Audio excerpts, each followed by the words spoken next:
В выходные территория посольства Республики Польша в Москве превратилась в настоящий марафонский стадион. Акция «Польша бегает» уже не один год собирает не только польских спортсменов, но и русских бегунов, поклонников здорового образа жизни и польской культуры. Как приехал на работу в Москве, я тоже так посмотрел, что можно тоже бегать, можно работать в посольстве и тоже бегать после работы.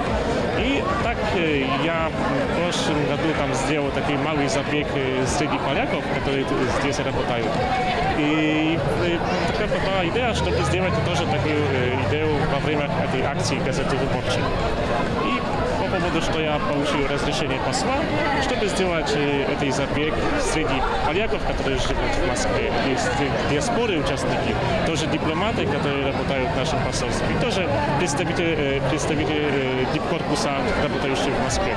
Тоже мы приглашали российских гостей, которые знакомы нашего посольства. В Польше акция проходит уже в 9-й раз, с каждым годом становясь все масштабнее. В этом году там стартует несколько сотен массовых забегов в разных уголках страны. Я думал, что будет максимально 100 человек, но я сегодня закрыл регистрацию, это было 170 человек. Но мы очень довольны, что такие количество, что мы можем показать образец жизни, что не только мы сотрудники, не только дипломаты, а тоже делаем, можно сказать, спортивный образец жизни. В рамках акции прошло 3 забега. 400 метров для самых маленьких участников состязания, 600 метров для подростков и дистанция для взрослых спортсменов длиной в 1600 метров. Мне очень нравится бег, тем более на свежем воздухе. И тем более все это происходит в рамках такого 2 дней бега, который каждый год проводится в Польше. Мне это очень интересно. Очень нравится польский язык, и поэтому услышать эту речь, это для меня очень здорово. Несмотря на то, что забег по своей сути соревнования, спортсмены искренне болеют друг за друга и радуются успехам. Акция «Польша бегает» – отличный способ провести выходные весело и с пользой для здоровья.